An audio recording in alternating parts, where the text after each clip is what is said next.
Assalamualaikum warahmatullahi wabarakatuh. Jumpa lagi bersama saya, calon sarjana sukses. Pada kesempatan hari ini saya ingin berbagi tentang bagaimana cara menggabungkan beberapa pestisida untuk sekali semprot ataupun sekali penyempraian. Nah, jadi ada kawan-kawan kita yang bertanya di Facebook, Bang, bolehkah dicampur beberapa pestisida untuk sekali penyempraian? Nah, untuk jawaban ini tergantung pestisida jenis apa, merek apa, dan bahan aktifnya apa, dan cara kerjanya bagaimana. Mungkin harus kita lihat dulu pertimbangannya seperti itu, baru bisa kita jawab bisa atau tidaknya. Nah, jadi bisa atau tidaknya itu tergantung dari bahan aktif. Nah, jadi kalau misalnya bahan aktifnya sama-sama bahan aktif walaupun beda merek dagang, itu tidak dianjurkan untuk campuran. Itu sama dengan seperti istilahnya 1+1 sama dengan 1. Aturannya kan 2. 1+1 2. Nah, jadi kalau misalnya sama-sama bahan aktifnya itu dicampur, 1+1 sama dengan tetap 1. Tidak ada perubahan dan tidak terjadi perubahan pada sifat kimianya, cuma tidak terjadi kenaikan levelnya. Nah, jadi untuk mengetahui bagaimana cara untuk membedakan si pestisida ini bisa dicampur atau tidak dengan pestisida yang lain. Nah, caranya cukup gampang. Kita memiliki 3 cara ataupun 3 metode yang bisa kita terapkan dalam sehari-hari. Nah, jadi metode yang pertama itu kalian harus menghafal yang namanya bahan aktif, dan bahan aktif itu masuk ke golongan mana. Nah, bahan aktif ini sebenarnya dia ada golongan seperti golongan piretroid, ada juga golongan karbamat, ada juga golongan organofosfat, ada juga golongan nikotinoid, ada juga pinopsin, dan ada juga golongan pirazol. Nah, jadi golongan ini kalian harus menghafalnya, bahan aktif ini masuk ke golongan mana. Seperti Skempo ini, bahan aktifnya dimehipo. Nah, dimehipo ini masuk ke golongan mana. Nah, cara ini lumayan sangat sulit. Lebih baik kita pakai cara kedua. Cara yang kedua yaitu dengan cara kalian melihat cara kerjanya. Nah, kalau misalnya si Kempo ini cara kerjanya insektisida, kontak, dan sistemik. Nah, jadi ini sistemik.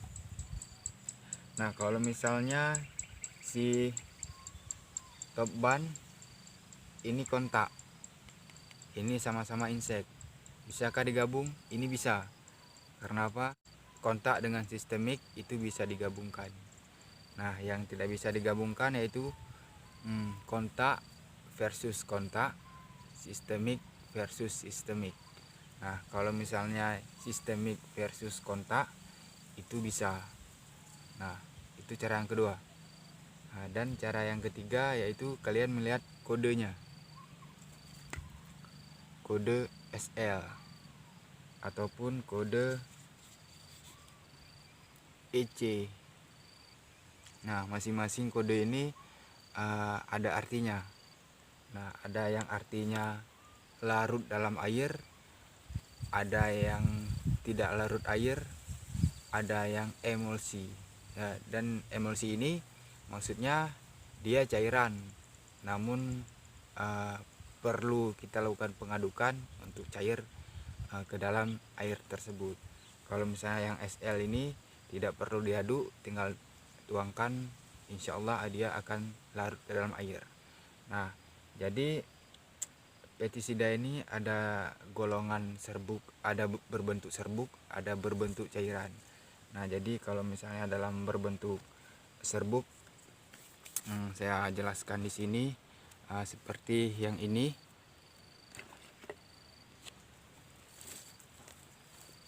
Nah, seperti ini larut air. Kodenya AS, SL, SP, SC, WSC, SG. Nah, sedangkan yang tidak larut air itu biasanya dalam bentuk tepung ataupun serbuk. Itu WP, F, WDG, dan DF. Nah, untuk SL ini saya contohkan seperti si Kempo. Nah, Kempo ini SL. Nah, dia masuk ke dalam larut air SL. Nah, sedangkan si WP contohnya seperti Dupont. Nah, Dupont kodenya itu WP. Nah, si WP ini bentuk serbuk, dia tidak larut air. Nah, jadi WP. Nah, kalau misalnya emulsi ini EC contohnya seperti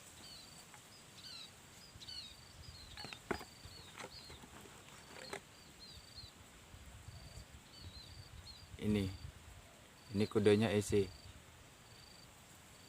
Nah, kalian sudah mengerti tentang larut air, tidak larut, emulsi beserta kode-kodenya. Nah, saya jelaskan kalau misalnya yang larut air dicampur dengan tidak larut, itu boleh dicampur. Begitu juga dengan si tidak larut dicampur dengan emulsi, itu boleh dicampur. Yang ini versus dengan yang ini juga boleh dicampur. Pokoknya yang ini bisa dicampur. Yang nggak bisa dicampur contohnya AS dicampur dengan SL, SL dicampur dengan SP, itu tidak boleh. Saya contohkan yang SL. Ini tadi SL.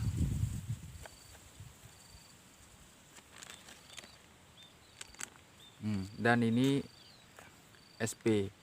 Nah, SP dengan SL itu tidak boleh. Nah, kalau misalnya kalian paksa untuk dicampur, itu akan menjadi inkompatibilitas. Artinya penggabungan kedua bahan aktif ataupun kedua kimia yang tidak cocok. Nah, apa yang akan terjadi? Nah, yang terjadi itu adalah akan terjadi perubahan secara fisika ataupun secara kimia.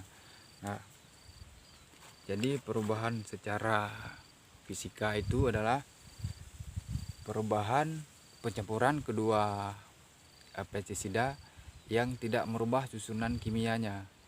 Nah, misalnya ini dicampur dengan yang SP tadi. Nah, dicampur dengan ini. Nah, kedua ini tidak bisa larut.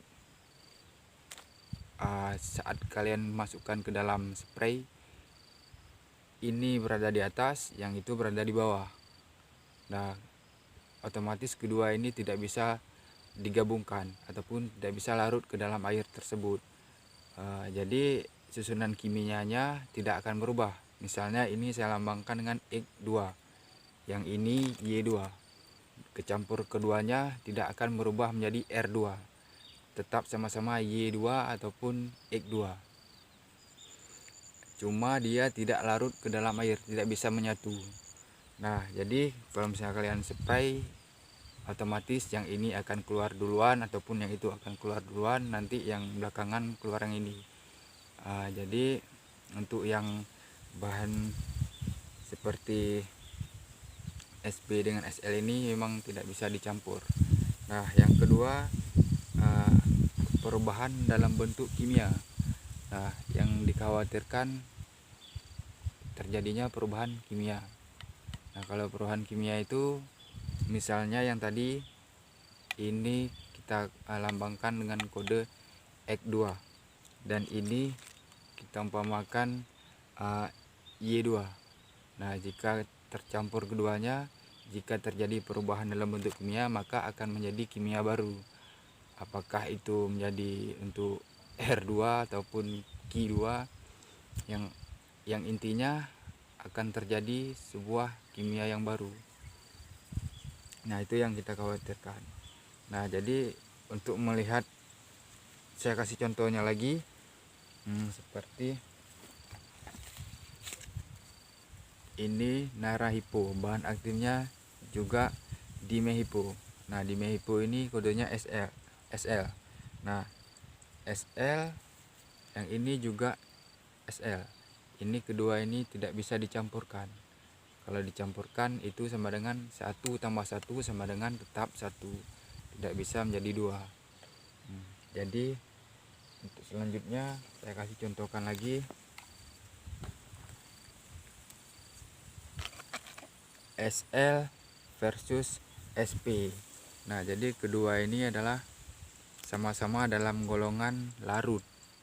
Nah, jadi kalau misalnya kalian gabungkan, ini akan saling bertolak belakang.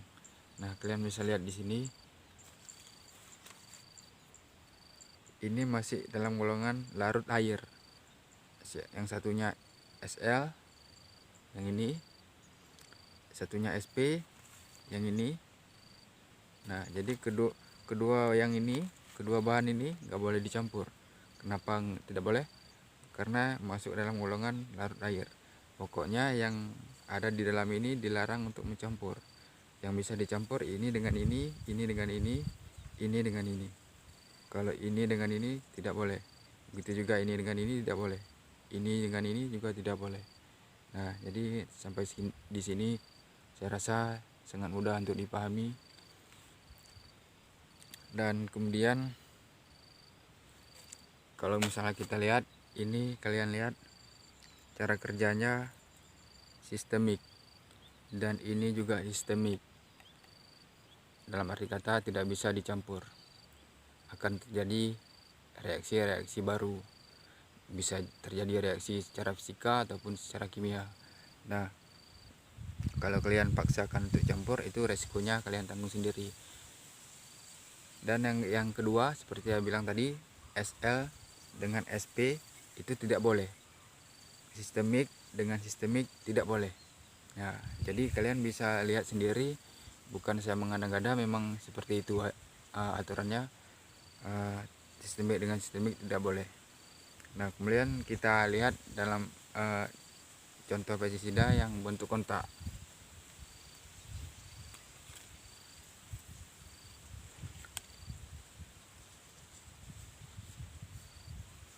Nah, ini saya contohkan. Yang satu insektisida racun kontak, yang satu sistemik. Nah, kedua bahan ini bisa dicampurkan karena ini sistemik, ini kontak. Sistemik dengan kontak bisa dicampurkan. Nah, kemudian ini cara yang kedua. Nah, cara yang ketiga saya kasih contohkan lagi. Saya buktikan bahwa kalau ini bisa dicampur. Nah, ini SL, ini EC. Nah,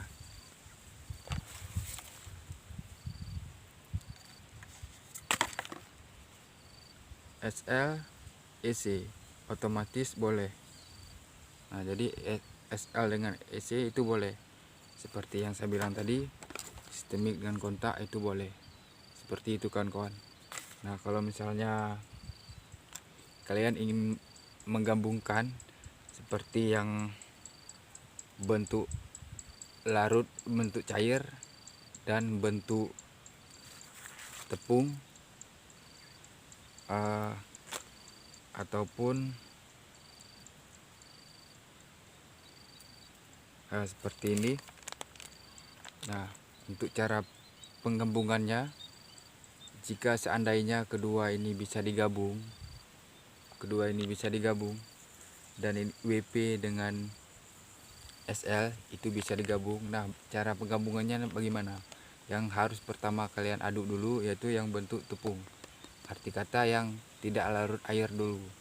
Kemudian kalian aduk yang larut air.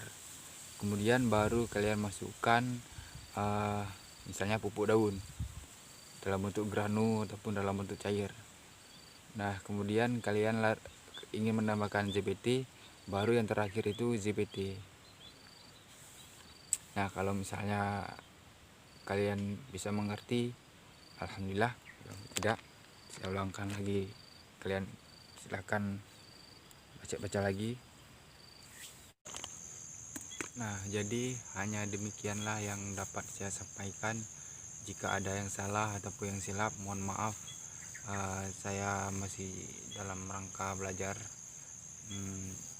Kalau misalnya nanti kurang jelas, bisa kalian buka-buka di internet ataupun bertanya di tempat yang lain. Yang intinya tujuan kita adalah ingin semuanya tahu bahwasanya ada yang boleh, ada yang tidak. Tujuannya adalah untuk mendapatkan keberhasilan dalam bertani. Jadi lebih dan kurang saya mohon maaf jika ada yang salah dalam saya menyampaikan ataupun ada yang silap. Saya mohon maaf. Assalamualaikum warahmatullahi wabarakatuh. Jangan lupa subscribe channel ini. Mari kita bangun channel ini agar lebih berkembang.